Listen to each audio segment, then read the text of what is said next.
Morning girls. कल के lecture को आगे बढ़ाते हुए अब मैं आज आपको राजपद की उपयोगिताएं कराने जा रही हूँ। तो पहली उपयोगिता राजपद की है, ऐतिहासिक महत्व की संस्था है ये, क्योंकि इसके लंबे इतिहास के कारण राजपद जो है वो जनता के स्वभाव के साथ जुड़ गया और ब्रिटिश जनता का स्वभाव रूढ़िवादी होने के कारण जो उसके लिए राजतंत्र के बिना ब्रिटिश राज्य की कल्पना करना भी असंभव था। तो इसलिए उन्होंने इस राजपद की संस्था को बना करके रखा हुआ है। और ये तो आपको पता ही है कि 1649 से 1660 के लिए क्रॉमवेल के नेतृत्व में गणतंत्र को अपनाया गया। कितने 11 वर्ष के लिए गणतंत्र को अपनाया गया, लेकिन ये असफल रहा और इसीलिए ये जो ऐतिहासिक संस्था इसको मान लिया गया है, क्योंकि इसका बहुत लंबा इतिहास है। दूसरा जो कारण है या दूसरी जो उपयोगिता है वह है विक्टोरिया के समय से ब्रिटिश सम्राटों का जो व्यक्तित्व था वह बहुत ही प्रभावशाली और उन्होंने बड़ी गौरवपूर्ण भूमिका निभाई ब्रिटेन के शासन में।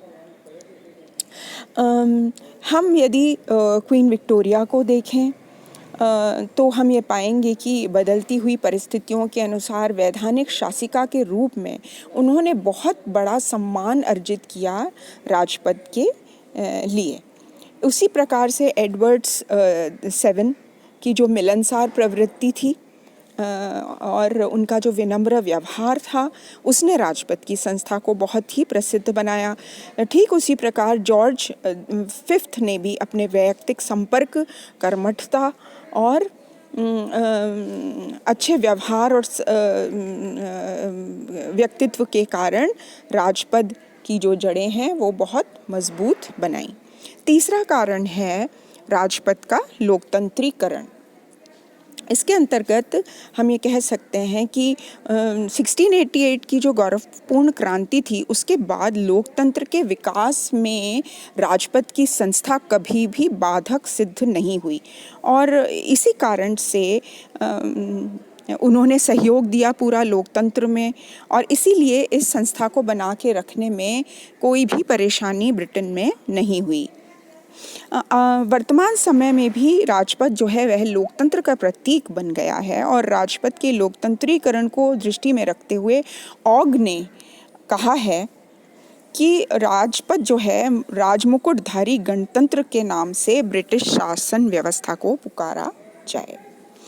चौथा कारण है सम्राट का जो व्यक्तित्व है और उसके अधिकार और जो कार्य हैं वो इस प्रकार के हैं कि जो सम्राट पद है उसको बहुत उपयोगी और आवश्यक उन्होंने बना दिया है। संसद का अधिवेशन बुलाने का कार्य, स्थगित करने का कार्य, लोक सदन को विघटित करने का कार्य, उद्घाटन भाषण देना, प्रधानमंत्री तथा अन्य मंत्रियों की नियुक्ति करना और सपरिषद आदेश सम्राट की उपस्थिति में ही जारी किए जाते हैं। तो ये इसका जो कंट्रीब्यूशन है, इसके जो महत्वपूर्ण कार्य हैं उन्होंने सम्राट और राजपद के पद को इतना आवश्यक माना है। पांचवा कारण है सम्राट जो है वह सर्वोच्च सलाहकार के रूप में भी माना जाता है ब्रिटेन में। आंतरिक और अंतर्राष्ट्रीय राजनीति पर जानकारी देने के लिए उसका अपना कर्मचारी मंडल होता है और उसका जो स्वयं का अनुभव और ज्ञान है उससे वह अपने प्रधानमंत्री और उसके मंत्रियों को परामर्श देता है। तो लंबे अनुभव से जो प्राप्त विशेष ज्ञान और दलीय राजनीति से अलग रहते हुए जो राष्ट्रीय हितों की चिंता करके और यह कार्य करता है, इसने राजपद का जो राजपद की जो संस्था है उसकी उपयोगिता को बढ़ाया है।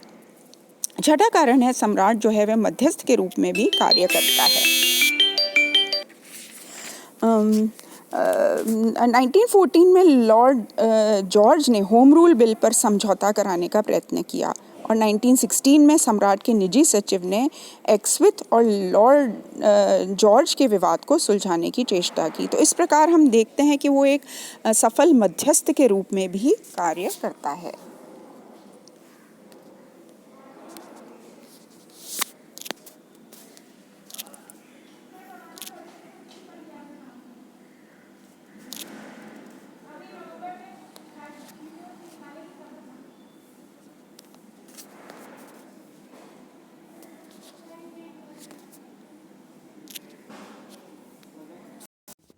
नमस्कार, कोविड-19 अनलॉक की